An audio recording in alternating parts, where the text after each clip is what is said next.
يا هلا يا هلا يا هلا يا هلا يا هلا يا هلا يا هلا يا هلا يا هلا يا هلا يا هلا حن قلبي على جمعة الخير هلا حن قلبي على جمعة الخير هلا يا هلا ويا هلا ويا هلا ويا هلا يا هلا ويا هلا ويا. Bismillah ar-Rahman ar-Rahim. Assalamu alaikum and welcome to a gorgeous Saturday morning in my part of the world. It is Let's Talk with me, Julie Ali, and I'm always excited to be with you. I sincerely hope you'll keep us company right up until 10 o'clock. Lots of interesting discussions that we have lined up for you this morning. We're going to be looking at childhood diseases with Dr. Zahida Dadu. She's a pediatrician. We're also going to be talking the minimum wage with Cosatu. Is it being implemented? Are people sticking and abiding by the rules set by Cosatu? And of course, the President of the country. It was meant to have been implemented on the 1st of January 2019, but all of that later on in the program. Right now, we're going to be talking epilepsy awareness with Sandra Paul. She's the Assistant Director of Epilepsy South Africa, and she's here to tell us about the condition and alternative methods in treating epilepsy. Sandra Paul, good morning. Welcome to the program. Good morning, Julie. Thank you. Once again, thank you for being with us. I think we talk with you on an annual basis, don't we? Basically. And always nice to have you here because you do bring us up to speed as far as changes are concerned, which we will talk about in a short while. But first up, Epilepsy South Africa, you are the Executive Director, huge role, huge organization serving the needs of people who have a condition and sometimes don't know where to turn to. So what are you all about? Well, first of all, I just have to correct you. I'm the Assistant Director. Pardon? With our Gauteng branch. Okay. We are based in Springs.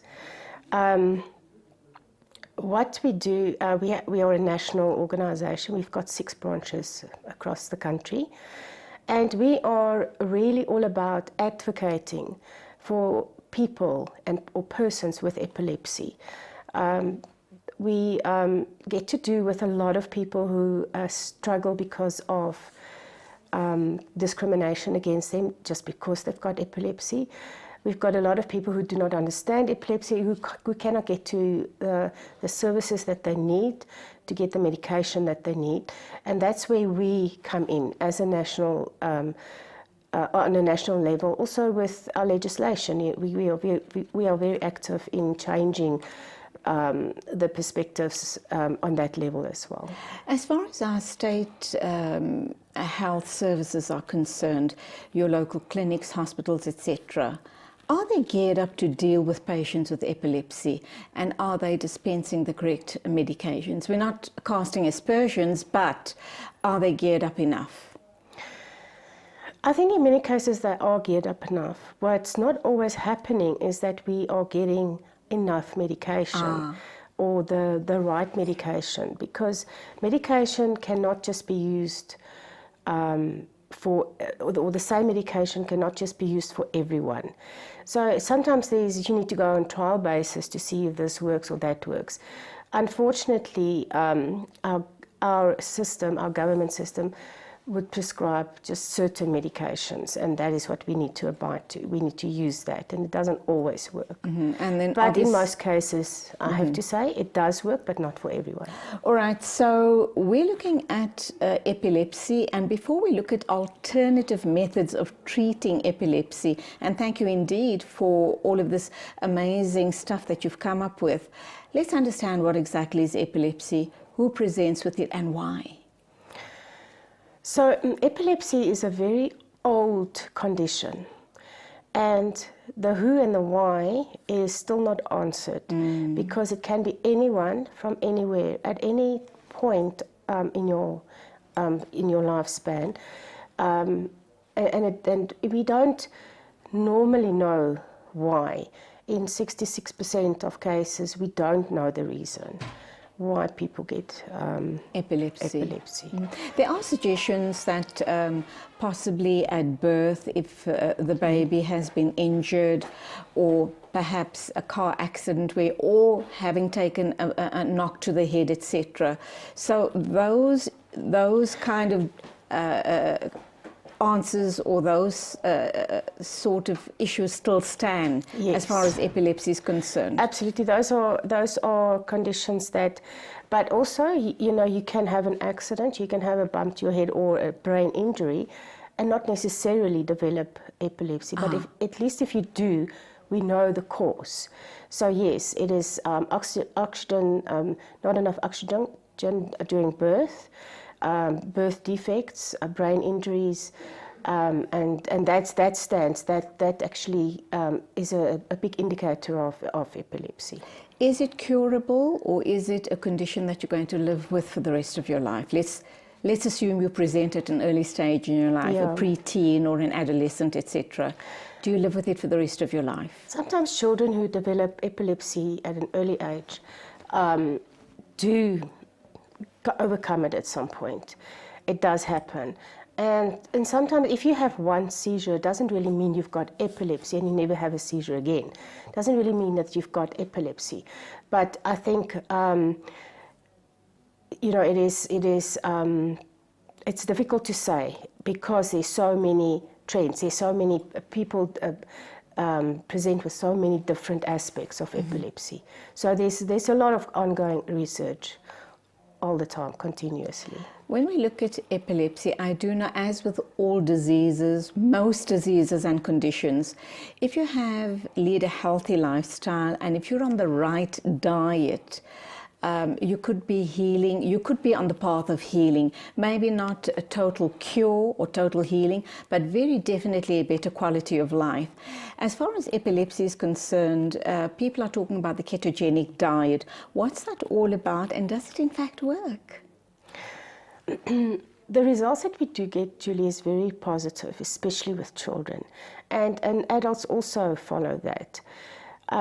The ketogenic diet is a high-fat, medium protein, very low-carb diet. The thing with the ketogenic diet and epilepsy is that it needs to be planned. It needs to be planned with your medical profession. You need to be, because there's different levels of the ketogenic diet. Sometimes it works on a moderate level, and sometimes you need to take it up to the extreme level. So that needs to be done with a dietitian and preferably. So very individualized. Very individualized, yes. And it's a lifestyle change, as you can imagine, because there's specific diets, specific foods that you need to eat, and others that you're not allowed to eat, and you have to follow it precisely to get the effect. I think with a ketogenic diet, it's the high fat content that plays the big role in sending messages up to the brain. Because as you know, the epilepsy condition is a neurological condition. You talk about certain foods that one needs to avoid. Are you suggesting that if you perhaps take that certain food accidentally or even by choice, that it would trigger a seizure? Or if done once off, you're still good to go? If you are busy with a ketogenic diet, I think if you then deviate, that could spell problems for you. But I'm saying this and this is what I'm thinking. From experience, I don't think that eating the wrong food necessarily triggers seizures at the point. But in the long run, it can have an effect on epilepsy. What would those food types be? Would you be able to share with us off the top of your head?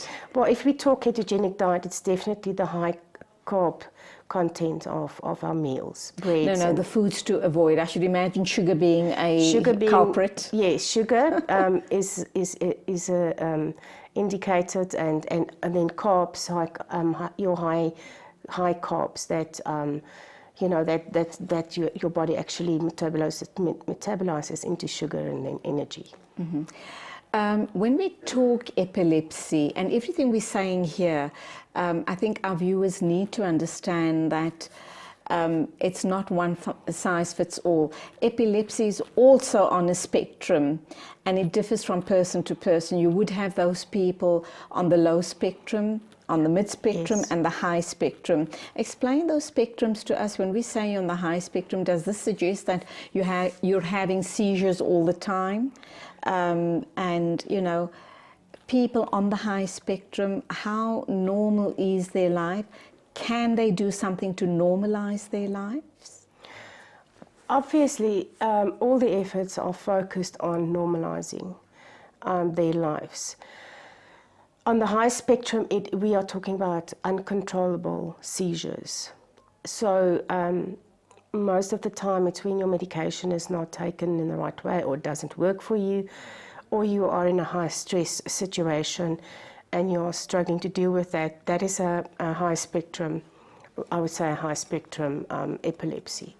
Then obviously your lower spectrum is where your medication is working, you are following instructions, and your seizures are minimal. Mm-hmm. Okay, let's go for an ad break. When we come back, I just want to understand the type of support you're offering to the general public, and then we'll talk about other alternative methods of applying if you are suffering from epilepsy. Sandra Pole is my guest. She is the Assistant Director of Epilepsy South Africa. We're talking about the condition because we are told that over 1 million people in South Africa present with this condition on an annual basis. So stay with us.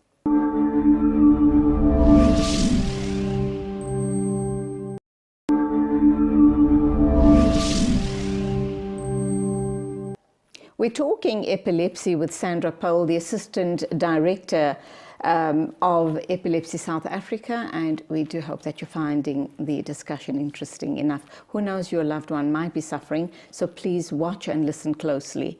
You're a support service, you're an advocacy group. Apart from creating awareness about the condition, what else do you do?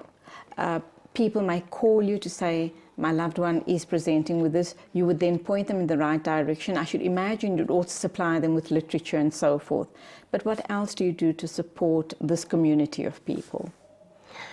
Okay, I'll start with the literature. We've got a whole lot of literature available also through our website. And whenever someone phones in, we do supply them with that. We've got brochures on specific topics. Support comes from us depending on what their needs are.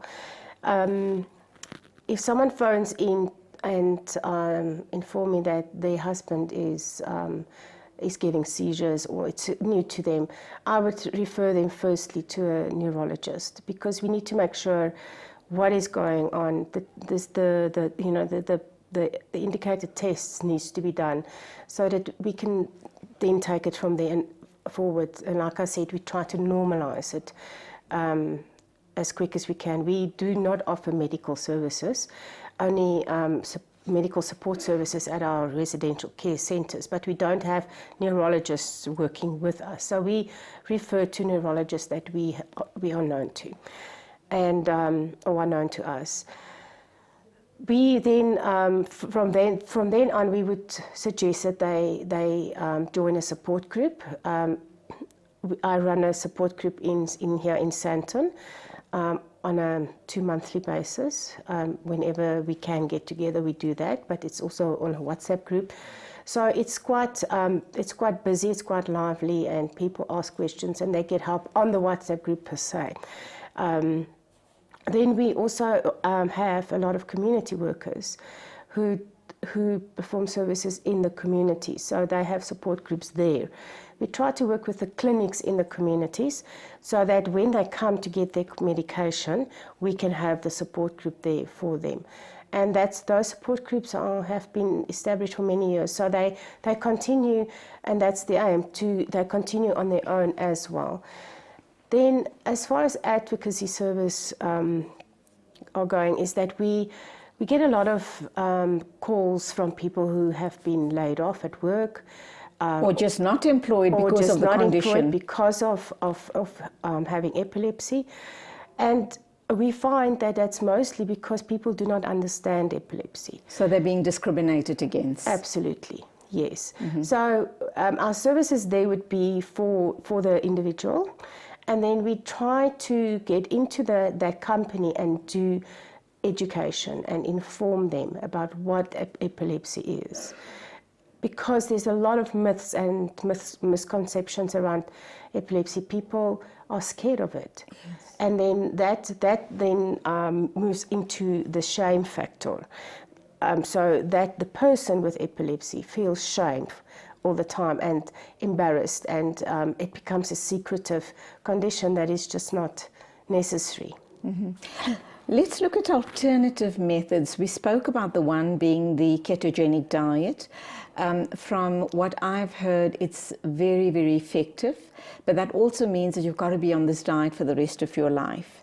I've also been hearing things about the use of cannabis oil in the treatment of seizures or epilepsy. How does that work?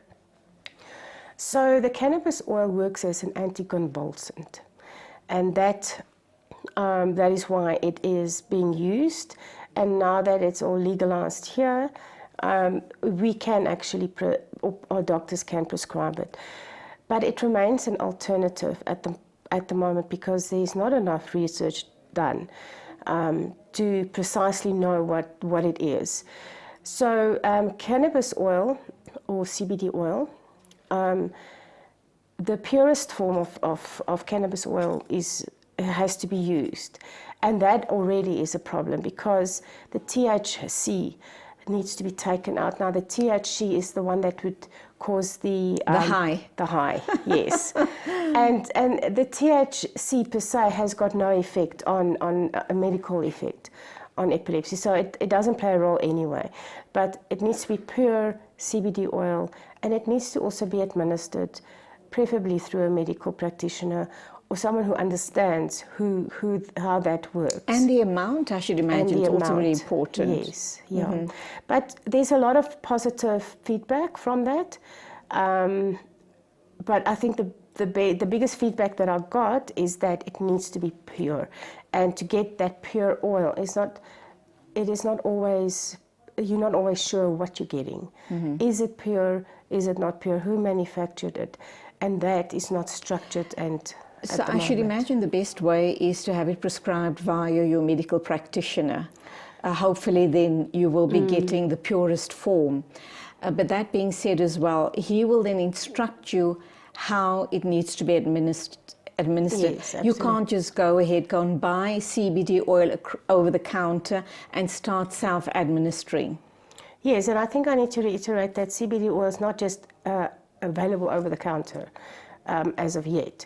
And then it's not just available for anyone to prescribe, because, like I said, it's not structured, and it's not brought into the pharmaceutical system yet. But sadly, it's very freely and readily available, as you might know. Yeah, with sometimes lots of THC still in it. Yeah, okay. So that's the other alternative. Let's talk about something called VNS implants. How new is this concept? Is it working? What is it? Let's look at cost factors. And is there a certain type of patient with epilepsy that it would work best for? I think, like with the ketogenic diet and the CBD oil, that is being used in the patients where the normal medication is just not working for, and there's been a lot of trials and errors with that, and nothing is coming forth.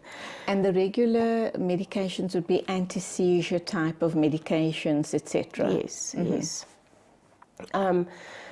So when it doesn't work, and we do have those individuals where it does have no effect, so that is when you would look at alternative medications or alternative methods. The VNS, the vagus nerve system implant, has been around for quite some time. It's not done on such a regular basis, it is quite expensive. I don't want to divulge now in, in prices, and I also am not sure if a medical aid would pay for it or pay for it fully. But yes, so it is an implant. It works like a monitor, and then it is fastened around the vagus nerve in your neck here. So it comes basically from here up to here. And then it sends electrical signals up to your brain, and that lessens the seizures that you do get, or it will make worse or very bad seizures. Lessen the intensity of it. And the impact less, yeah. You do get a magnet with that as well, that you can put over the implant. That would also then send more electrical impulses when needed. Okay. And does that need, once you have it implanted, is it for life, or do you have to change it at some point later on in life? Yeah, you're going to have to change it at some point. They're very vague. They say that it's, it's there for between 1 and 16 years. So I think you never know. I'm sure. But if you are lucky, then you can go with it for 16 years without a problem. You gave me the price off air in dollars. Is that suggesting that it's not available in South Africa, or is it available but very costly? It is available. We can do it here. It has been done. I'm aware of that. And I know that it works.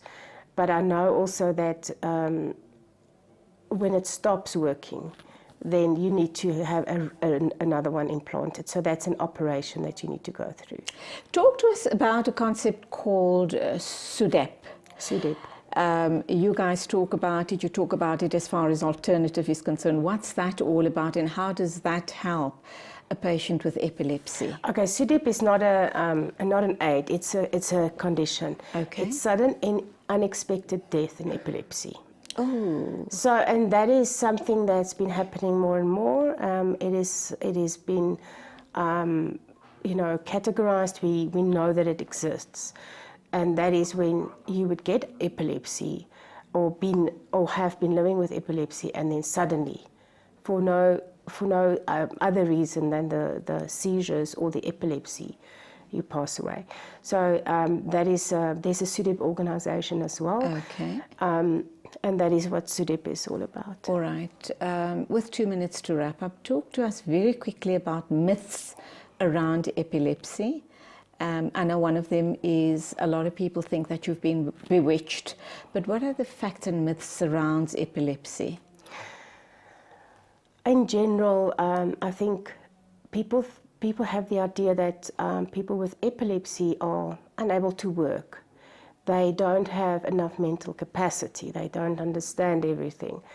That they, like you said, have been bewitched, but that they have got special powers.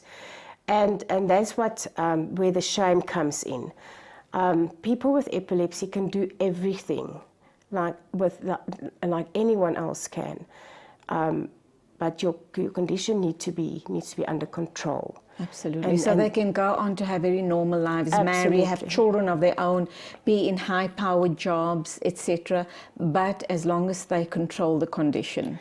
Yes, and I think with regards to that, with having high-powered jobs comes with driving.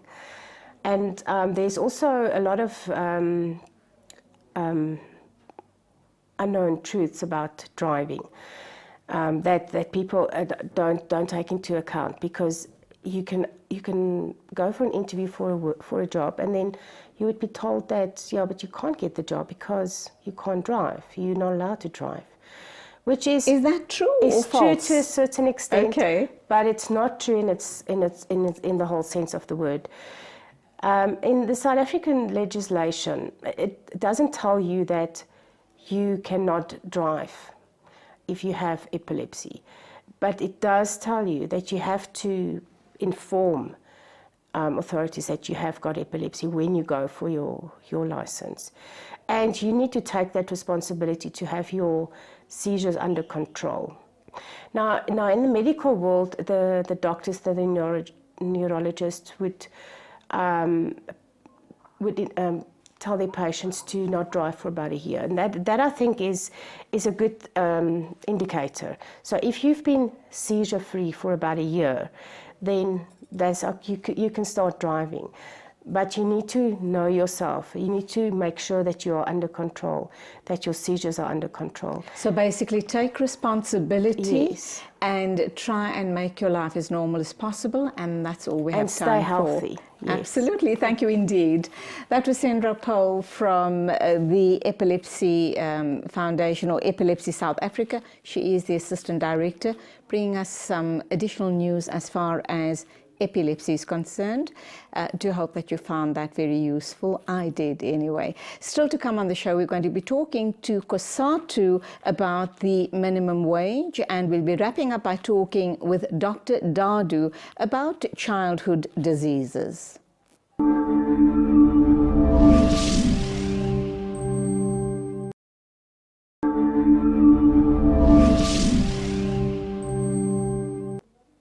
Our next guest is Sizwe Pamla. He's the national spokesperson for Cosatu.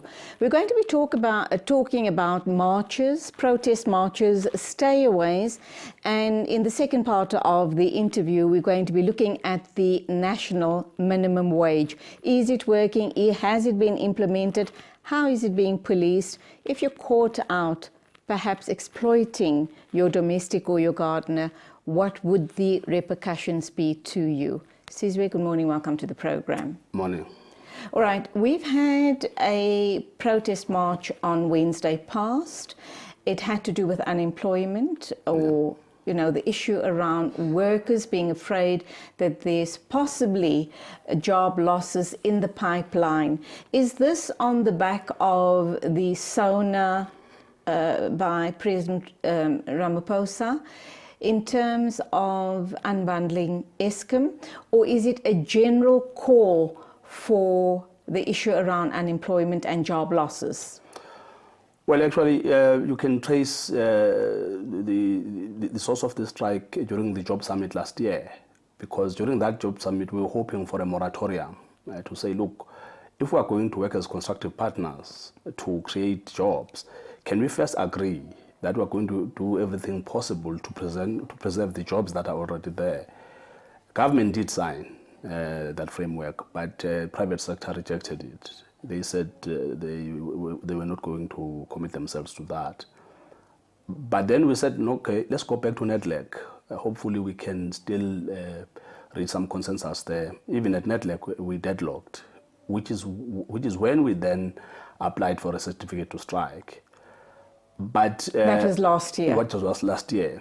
By the time we got to the November CEC, which was our end of the year annual meeting to discuss job losses and all of the challenges, including the outcomes of the NEDLAC processes and the job summit itself, we were already worried that even government wasn't really prepared to honor the commitments made. You'll remember at the time there were issues surrounding SAPC. That's the first time we heard that there were plans to restructure or reshape and retrench workers at Eskom. The mining sector was hemorrhaging jobs at an alarming rate. We were looking at the numbers at CCMA, Section 189 applications. Lonmin was threatening to dismiss 12,500 workers. We then took a decision that between SONA and the budget, we need to come in and muddy the waters. We need to come in at this time when politicians, including the president himself, will be making promises to the people of South Africa to say, give me another chance, I have a plan. And then we will come in and say, prove it. Prove it before we even get to the 8th of May, that you actually have a plan.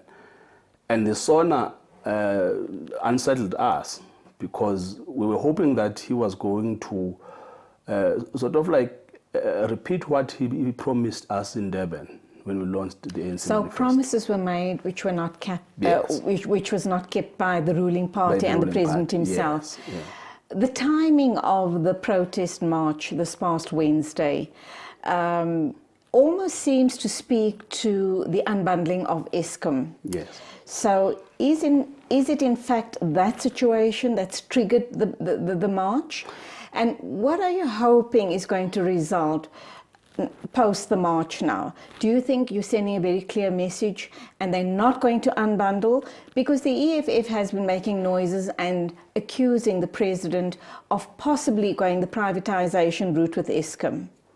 Indeed, it's true that Eskom is at the center of our dispute with President Cyril Ramaphosa and his government. Because you'll remember, last year they imposed IPPs on Eskom, and we objected to that. IPPs being? Independent power producers. Right. Where they were saying now they are going the route of renewable energy. So we said, look, you haven't consulted us on this. We don't know who are these people. And we later discovered that most of them are actually from the US and other European countries. And which is going to result in huge costs to the country. In huge costs to the country. Money. Taxpayers' money, yes. So when we listened to the president during the SONA talking about unbundling, we remembered that we've actually had this discussion before in 1999. The then Minister Jeff Hadebe was Minister of Public Enterprises, presented a document talking about unbundling of Eskom. And then we later discovered that unbundling actually meant privatization.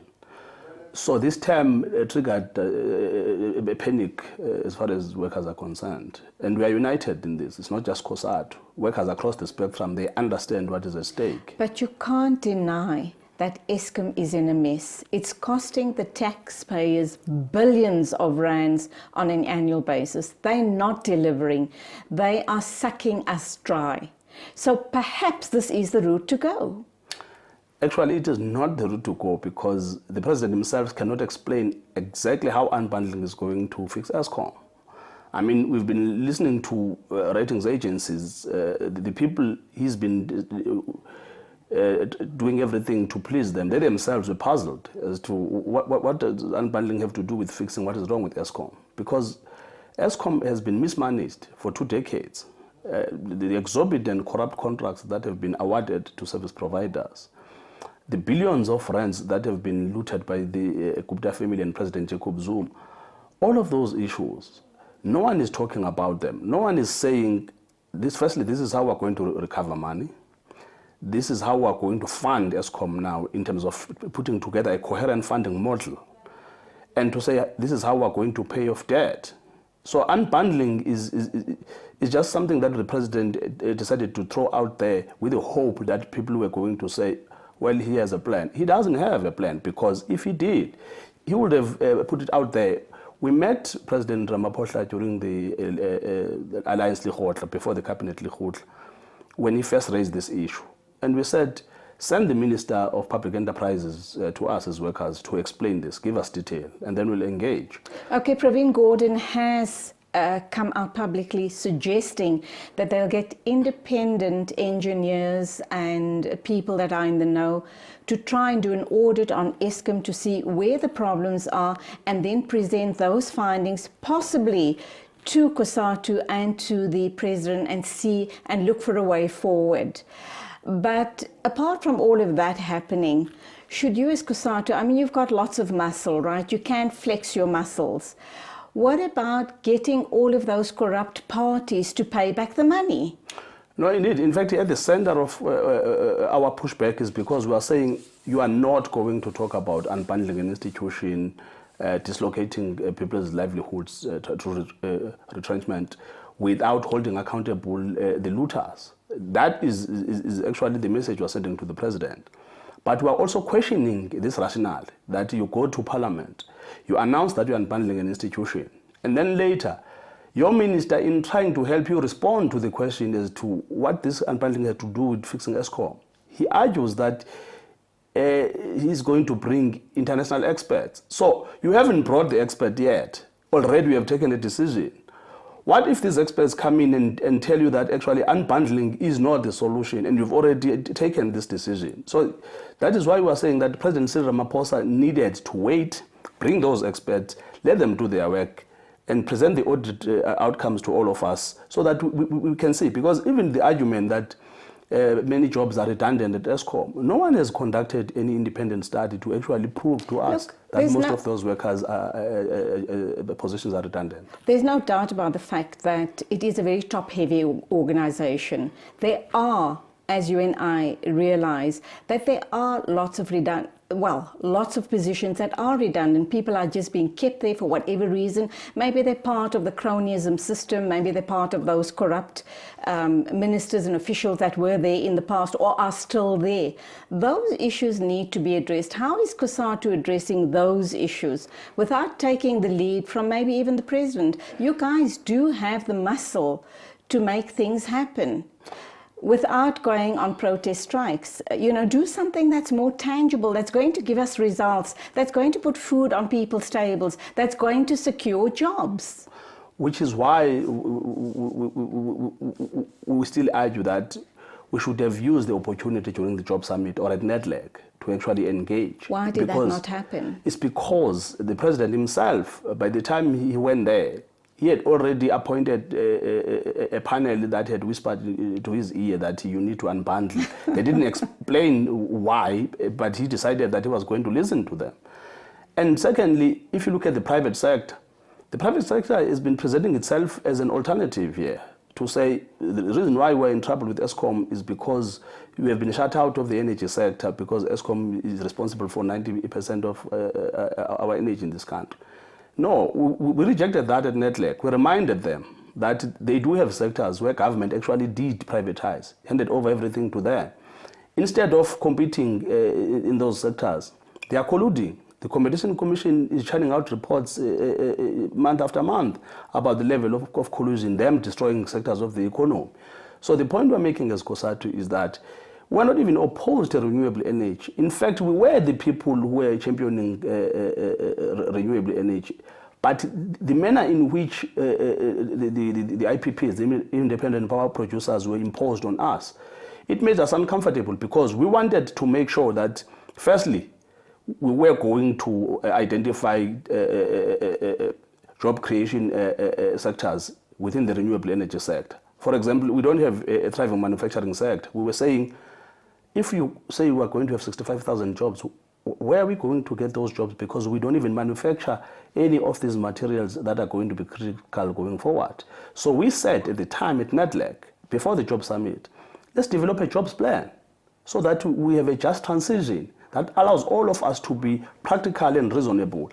If there are workers who are still young enough, educated enough, let us reskill them instead of sending them onto the unemployment scrap heap. Mm-hmm. So we made these proposals about how to transition justly when it comes to renewable sector. You are still not being heard. Let's find out why. We seem to think as the general public that you guys have a lot of teeth or muscle, but it seems you're not being heard. Let's understand why right after the ad break. I'm talking to Sizwe Pamla. He's the national spokesperson for Cosatu, looking at issues around unbundling at Eskom, the mess that Eskom is in, dragging us all into it as well, and expecting us to carry the tax, the bill with our tax money. But let's look at that right after the break, and we'll also look at the national minimum wage.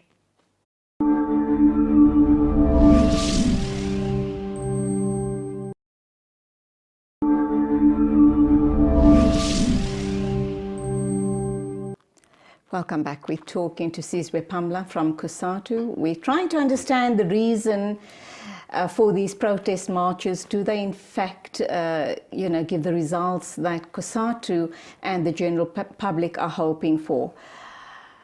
Do you believe that that actually does happen? Do you get the, I get the sense you're not being heard most of the time. No, we via your marches.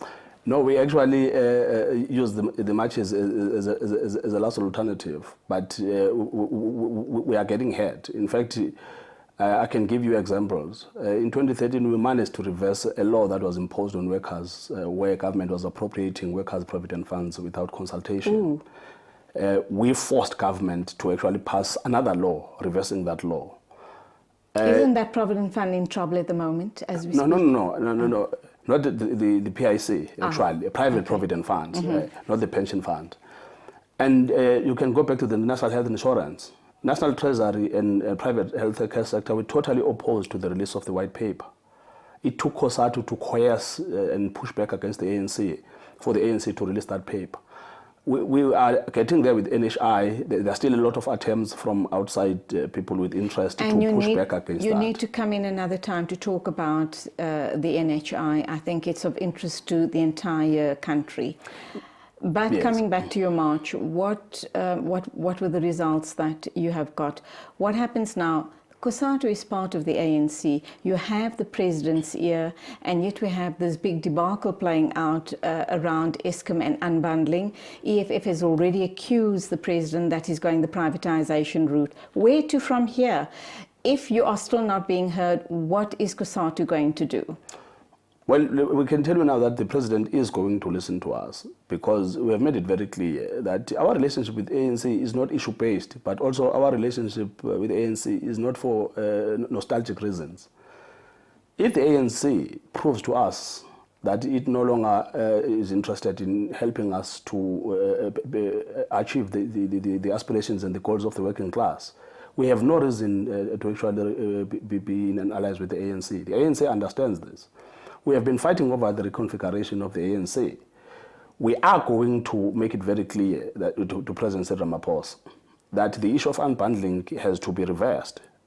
He has to allow the auditors to come in and do the audit process, hand over, and be transparent about everything that is going to be done with Eskom. But also, we are already pushing for most of the people who have been responsible for this mess and privatization to be pushed out of the elections list, and we expect him to actually bring in new blood. I think the rot in the ANC is because there's a lot of recycling. Most of the people who were involved in the arms deal, people who were involved in the Elephant Consortium that privatized Telkom, people who were involved in the scandal of the Travel Gate are still hanging around. And we think that is where we need to start. Get rid of those people, hold some of them accountable. And when we think now we have an environment where we can engage, and let's go back to the proper structures like Network, have those discussions we've been talking about. What is Cosatu doing about all of those redundant ministers that are still sitting there, who were in collusion with all the state capture frontliners, but they're still sitting there? They've lined their pockets and they're still in very, very cushy jobs. Two issues that we expect from Cosatu is get rid of those dirty ministers, and you need to call for paying back of the money, not only Gupta's, but now also with the Bosasa issue. No, in fact, if you remember, when President Cyril Ramaphosa, when he took over, after President Jacob Zuma was forced to step down, we met with him to go through the members of the cabinet. Out of the list of 14 ministers that we submitted, that we wanted gone, he did give us 10 at the time. Not good enough, you needed to no, have it them wasn't. all. And we made it very clear to him. And ultimately, Kigaba followed suit. And we still have got Minister Batabile Dlamini hanging around. We still have got Minister Nomvula Mokyonyane hanging around. And we've made it very clear to the president. Of course, the president, we understood at the time. I mean, he had just come out of Nasrec. It was a very close, contested conference. He needed to manage the contradictions that emerged out of Nasrec inside the organization that is the ANC. So we did say, look, we will take this 11 that we've handed over, but we are not letting go of calling for the remaining 3 to leave.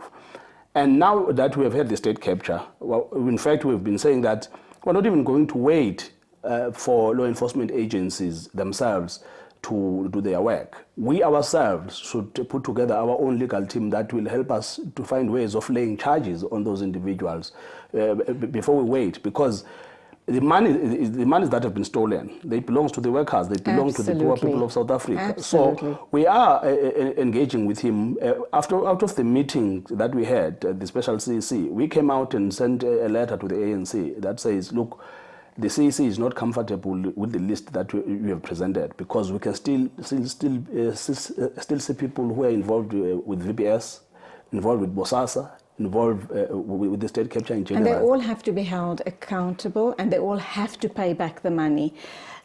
You as Cosatu, are you comfortable that you're going to put enough pressure on government to get back the money, get rid of all the corrupt officials, all the corrupt ministers, and that as far as representing the workers' rights, you then do it knowing that you have filled your mandate? We are not going to rest before those individuals. We will make sure that everyone who's been implicated goes through a legal process. All of them, those found guilty, have to be looked up. But we also want the Asset Forfeiture Unit to do its job. Absolutely. Because the fact that in most of these SOEs, you look at South African Airways, it is going to be another bone of contention because it is in a mess. The fact that there are people who are still hanging around, and some of them actually are still participating in business transactions in this country. They have not been blacklisted by government.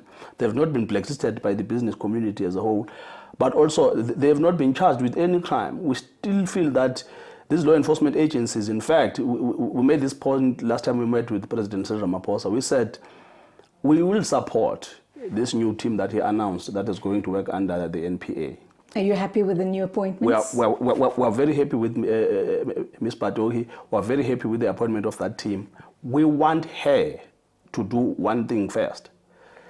Go to the Hawks, go to SIU, go to Asset Forfeiture Unit, go to SAPS, charge the responsible people who have collapsed, colluded with criminals in those institutions. Without cleaning those institutions, we will not win the battle against corruption. Absolutely. We need to arrest all of the people inside the NPA, inside the SAPS. Once we send them to prison, then we can unleash these institutions on them to make sure that we hold all of the politicians accountable. In fact, we were making a point in our meeting that we need to follow the Taiwan and South Korean model, where there are sitting presidents who are in prison for corruption. And the day we send a former president to prison, we would have sent a very clear message that we are serious about the fight against corruption in this country. And the fact that the possibility of the scorpions coming back, because the ANC has finally admitted that that was a mistake. You know, indeed, that is the institution that we welcomed after the SON. We are very happy that we are going to have a specialized institution because we first need to clean these law enforcement agencies. You can't trust them to do the work. They have a lot at stake when it comes to fighting corruption. They themselves have been tainted by state capture. They've been tainted by corruption. You can't then trust them. So let us get this unit set on them first, on these law enforcement agencies, so that you chase all of those prosecutors who took bribes, you chase all of those police officers who colluded with criminals, and then you can say you have a country, and then you can say you actually have a rule of law. The national minimum wage was implemented starting 1st of January 2019. I don't know what's Cosatu's role as far as the implementation, the monitoring, the policing, etc. is concerned as far as this is concerned. I've not heard very much about it. Can you explain who it affects? And let's assume that the majority of people are not abiding by this bill. What do you believe the repercussions would be?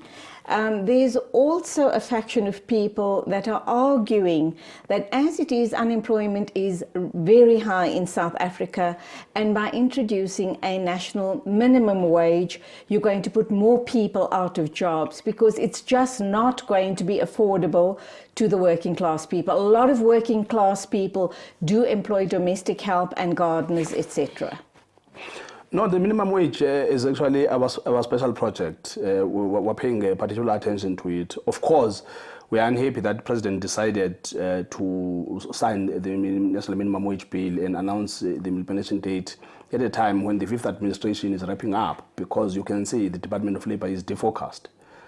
Because the new minister is not sure whether he will be coming back, so the technocrats themselves are not paying attention to the implementation of the national minimum wage. But as Cosatu, we've been paying special attention. I can tell you now that we have taken 800 cases to the CCMA where employers have decided to say they are not going to really respect the national minimum wage law.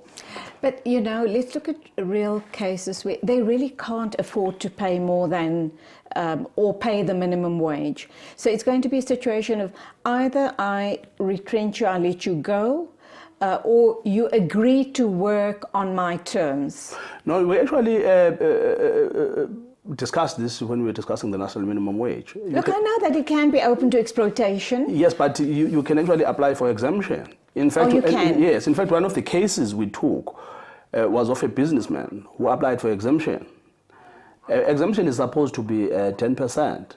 But the businessman literally changed, because he was supposed to pay them 18 Rand an hour, and he changed 8 to say 16 Rand an hour, which is that's fraud. Yes.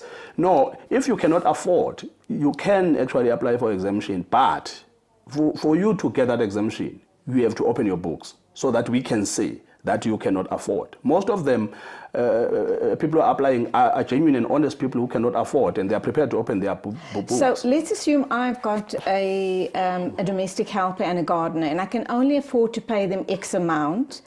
How do I prove my case? Where do I go to apply for exemption and say, you know, supply a documentation where both the gardener and the domestic helper have agreed to the terms and conditions and the salary that I'm going to be paying them. They sign and seal it. Where do I go to with that paperwork to get an exemption so that I don't get into trouble at a future date? Well, there are two bodies that are responsible for that. Firstly is the CCMA, because the CCMA is responsible for resolving the disputes. So I go directly to them. But also we've put together a National Minimum Wage Commission. This commission is under the President's office. But it is composed of all social partners, because... Where do we find them? Sorry, we're out of time and that's why I'm rushing you. No, the National Minimum Wage Commission has just been constituted in January. I think the President, as soon as the elections are over, because right now he's wrapping up, he didn't talk about it. All right, so our first port of call will be the CCMA. Thank you indeed. That's all we have time for. It's been a pleasure talking to you. You have to come in again and talk to us. That was Sizwe Pamla from Cosatu talking about our troubles in South Africa, the Eskom debacle, protest marches, and the minimum wage. We will have him back in again. But next on the show, we have Dr. Zaida Dadu. She's going to talk childhood diseases.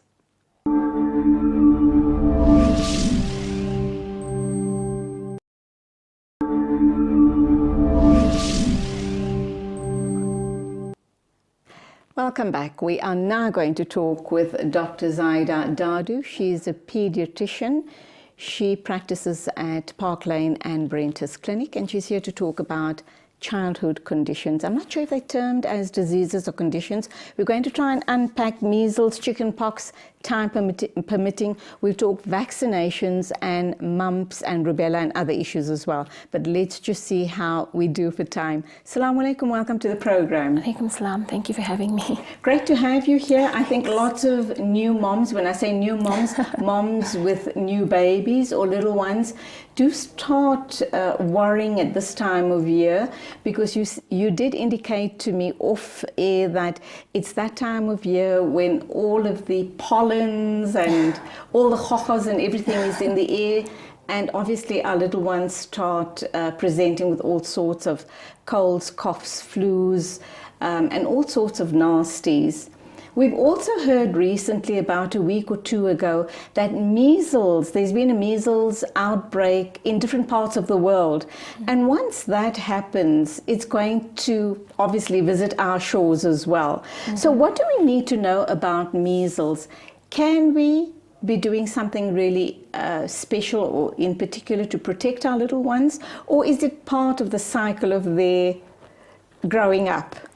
So measles is a very contagious disease, and it can be easily prevented by vaccination.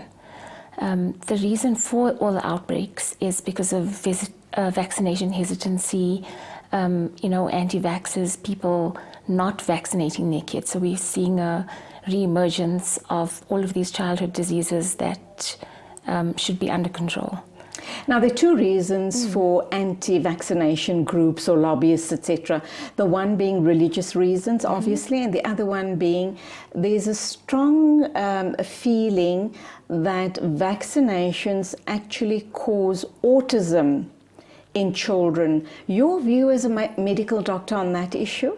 Okay, so first of all, with religious reasons around vaccines, the Islamic Medical Association has a stance on vaccinations. If you Google it, you can find there's a PDF. And I mean, I follow that. So what are they saying to us about measles? Well, it's in vaccines in general that, you know, Islamically there's no contraindication. And it also goes into some vaccines have impure elements. So some have, with regards to the measles especially, there's a porcine element in the measles vaccine, which obviously would make parents hesitant about introducing something impure into their children. But it talks about the actual impure element gets transformed. So it's not the original... in its original form or state. Yeah, that's getting into the body. And it's in such small amounts that it doesn't... it's not regarded as haram. And also the issue around the greater good. If it's Yeah. going to protect that child and let that child be disease-free, alhamdulillah, you as a parent have made a very responsible decision or choice in vaccinating your child. And vaccines are not only about protecting your own children. It's a public safety Absolutely. enterprise as well. So, And as you've indicated, measles are highly contagious. So it's not only your child that's being impacted, it's an entire community possibly. and also there are children that cannot be vaccinated. Where they have primary immunodeficiency diseases, children with cancer. And by immunizing your children, you're actually protecting those children who can't be vaccinated, and the elderly in our communities. What happens in the case of those children who can't be vaccinated due to their other illnesses? How does the mother protect them? Does she just put them in isolation? If, let's assume, there's a measles outbreak or any childhood disease outbreak, how do you protect a child like that, and also possibly the very vulnerable elderly people? Well, isolation would probably be the first step, but also the mop up the immunization campaigns when there is an outbreak to make sure that anyone that's not vaccinated, that can be vaccinated, gets the vaccine. That also protects the population that cannot be vaccinated. Let's talk about measles, signs and symptoms, and the moment you suspect that your child is presenting with measles, what ought you be doing? Okay, so measles will present with, there's a triad of symptoms. It's a cough, coryza, and conjunctivitis. So they'll get a cough, they'll get a runny nose, and they'll get red eyes. We call it the prodromal phase. And they'll just be feeling ill, they might have a fever. And the rash will only come a few days after that. Children are infectious for about 4 days before the rash actually comes out. So even before they have the rash and you know it's measles, whoever they are in contact with is getting exposed to the virus already. What do you do at that stage? Is it too late? Or if you have other children in the home, is there anything you can do to protect them from being catching the virus? So close contacts will obviously need to be screened first, because if they are showing signs, there's not much that you can do. But contacts that are not showing signs can get the vaccine. But especially younger kids, so kids under a year, under 6 months, are more at risk of getting complicated measles. Okay. So if there's any babies in the house, you know, those kids might need to get, so you can only give the vaccine from 6 months. Okay. So they're at risk, under 6 months they're at risk. They're at high You've got to risk. isolate them, possibly. So what happens if you've got 3 kids, one presents, even though she's had the measles shot, comes down with measles, the other 2 have also had shots, but they don't present with any of the symptoms. What do you do in a case like that? So I would, until the child that has measles, so about 4 days after the rash has gone away, I would keep that child away from the other 2 as much as you can. And the other 2 that are not showing symptoms can get a second dose or a booster. Okay. So the measles the vaccines are with 2 doses 95% effective. So there's always That those little 5%. kids that have been immunized, but actually their immune system hasn't made the antibodies against the virus. Okay. How does mom then look after this little one presenting with measles for the next week or two? What is it that you put in place? Do you have to take the child to a doctor, or can you self-medicate at home? So don't take the child to a doctor, at least without... Oh, you're going to contaminate everyone in the doctor's rooms. Yeah, or at least without calling first to let them know Yes. if the child's very sick. They can be managed at home. So symptomatic management, fever and pain would be the most important. And you treat with over-the-counter Treat with over-the-counter preparations. Just measles can have side effects in some children, which is why we vaccinate against measles. Side effects being? So they can get, measles will depress your immune system. Ooh. So children can pick up secondary bacterial infections, so they can actually get pneumonia, they can get encephalitis, Okay.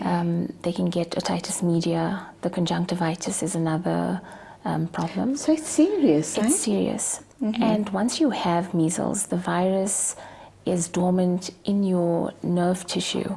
So there's a very rare complication that can present years later following just a childhood measles disease. It's called SSPE. It's a long name. It's subacute sclerosing panencephalitis. And the child will present years later with seizures, deteriorating neurological function, behavior changes, and it's a terminal illness. There's not much that can be done about that. Really? Gosh. So these are the complications that we are trying to avoid. All right, let's go for an ad break. When we come back, we'll talk chicken pox, Okay. mumps, and other childhood diseases. Dr. Zaida Dadu is a pediatrician. She practices at Brentus and Park Lane clinics. She's here to talk about childhood illnesses, diseases, conditions, term it what you like. But we do know that when our children present with these conditions, we are equally miserable as they are. But she's going to give us some tips and to tell us how to treat it so that at least we have happy little ones at home.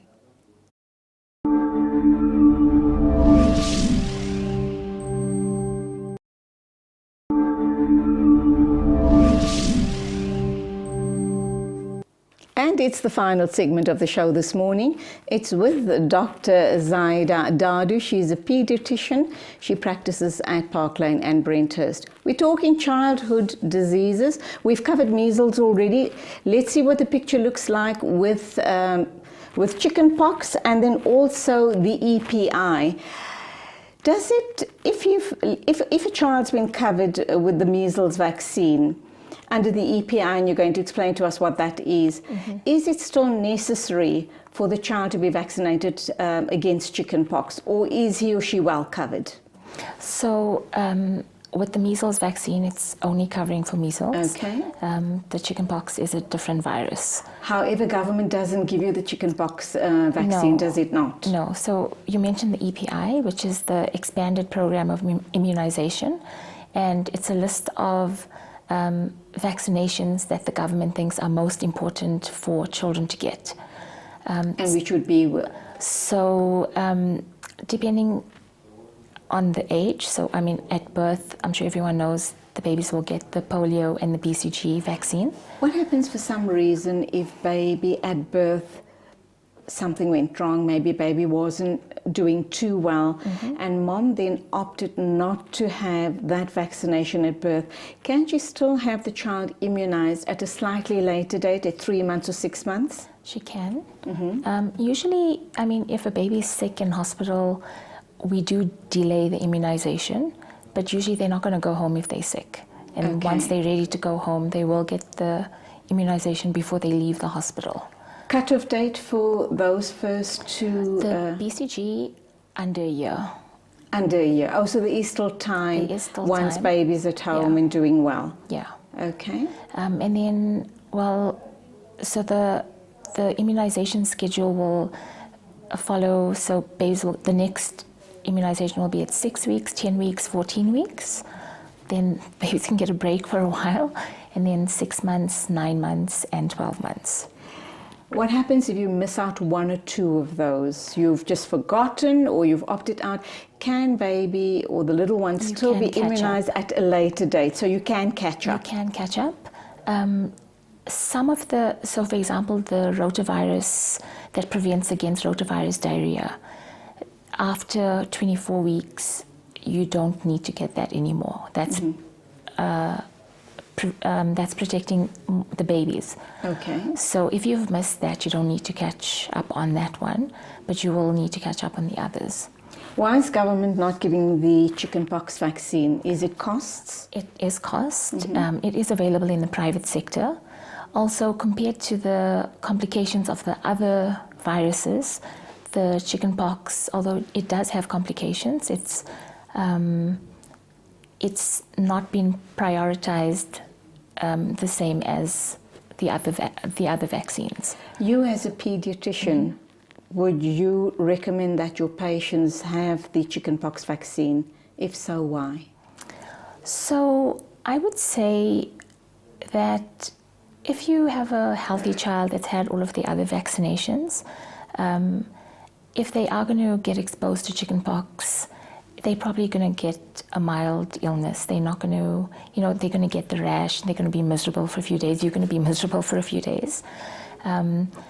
So if at times it is out of stock, it is unavailable in the country. So, in that case, it's not something to stress about.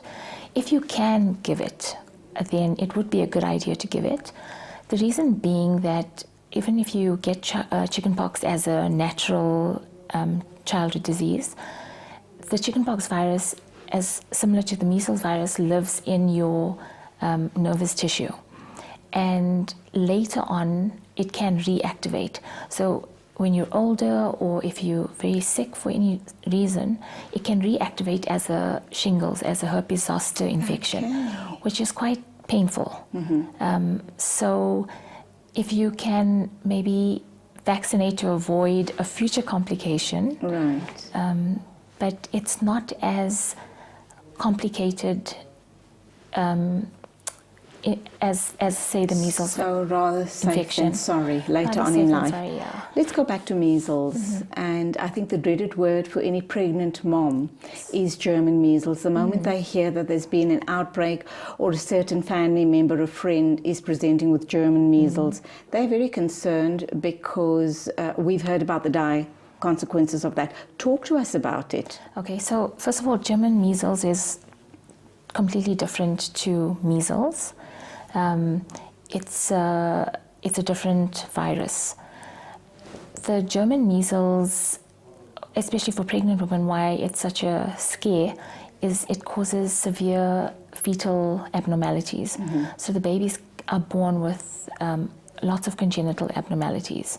Some, if severe, are not compatible with life. So it can, while you're pregnant, it can increase your risk of miscarriage or spontaneous abortion. And if you do manage to get the baby to term, there's problems with the heart, with the eyes, with the hearing. So the other name for German measles is rubella. So congenital rubella is a serious complication.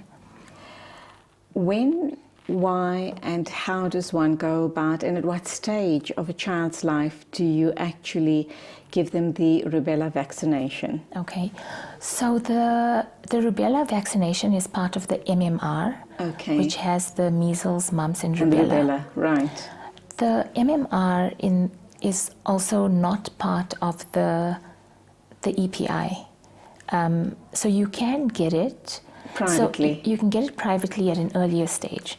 So from 12 months to 15 months, you can get the MMR. So you can avoid, so in the government with EPI, you get the measles at 6 months, and your second measles is at 12 months. The measles vaccine, the MEAS Bio, is the one that's quite controversial because it has a porcine element in it. Right. But it is necessary. So if you have done that one in the state sector at 6 months, you can opt to get the MMR at 12 months privately. And that doesn't have any of the the porcine elements in it. Okay. You can't do the MMR earlier than a year. All right. So that's why you wouldn't be able to do it at 6 months. Side effects from vaccines, children get sick, do they become miserable? How do you manage them if that does in fact happen? So the commonest side effect would be pain at the injection site, localized swelling, inflammation. Following some of the vaccines, they can get a fever, they can be irritable. Very rarely they can have an allergic reaction. Ooh. But vaccines are one of the most studied, should I say, not medications, but in terms of their safety profile. And sorry, we didn't touch on the autism. We'll get to that in a minute. Oh, okay. So that's it for these vaccines. So that's it. There are rare side effects. You can get a mild form of the disease that you're vaccinating against. If you have an allergic reaction, do you rush off to the doctor or just treat the child with some form of antihistamine syrup or what? So the allergic reaction, usually what we're worried about is like a life-threatening reaction, difficulty breathing. Right. And you will be at a clinic or you will be at a hospital. We hope so. We hope so. So they should be able to deal with that immediately, but that's very rare. I've never heard of anyone. It's almost time to wrap up the program. Let's touch quickly on autism. Why is there this misconception that if you vaccinate your child, they could present with autism? So there was a study carried out by a doctor that was published in the Lancet, where he linked the measles vaccine to the increasing prevalence of autism, which has been disproved. Okay. The Lancet issued a retraction, and that doctor in the UK was actually struck off the medical board. Okay. But he caused enough panic, didn't he? The effects of that, and the doubt that it put into parents' minds is still with us today. Mm-hmm. And when was this report published? A long time ago. It was a few years ago. Okay. Yeah. I can't All right. remember So exact what year. you're saying, as you sit here as a medical practitioner, that it is safe. It is safe. I've immunized my children. Wonderful. No threat of autism, and you are actually protecting your children and the larger community. Yes. I really did want to talk about mumps and other childhood diseases, but unfortunately we have run out of time. But thank you so much for sharing such valuable information with us. This is something that people take lightly, and they also take it for granted. What is your important message to that type of an attitude to vaccinations? I think we've become very complacent because we're not seeing the effects of these diseases. All the parents now that are hesitant about vaccinating, they've all been vaccinated when they were younger. And forgotten about it. So our generation is not seeing the effects of these diseases. And so we we think, oh well, it's not something we need to worry about. Okay. But children have died from measles. In parts of Africa, parents wouldn't name their children until the measles season was over because they didn't know if they were going to make it or not. How horrible. So we've come a long way from there, but as the rates of immunizations are dropping, we're heading back towards creating the awareness. So your message today, take-home message, is immunize, immunize, immunize. Yes. You're doing your child a great service by immunizing him or her. Yes. Dr. Zaida Dadu, Jazakallah for being with us on the show this morning, and to hope to see you again sometime soon. Thank you. And that's it for our show this morning. Thank you indeed for being with me all the time, keeping me company. Enjoyed having you on board. Till Wednesday morning, as always, please take care on the roads. A big thank you to the Let's Talk production team. And till the next time, as always, it is Assalamu Alaikum and Khuda Hafiz from me, Julie Ali. يا هلا يا هلا يا هلا يا هلا يا هلا يا هلا يا هلا يا هلا يا هلا يا هلا يا هلا يا هلا يا هلا حن قلبي على جمعة الخير هلا حن قلبي على جمعة الخير هلا يا هلا ويا هلا ويا هلا ويا هلا يا هلا ويا هلا ويا هلا ويا هلا hello, ya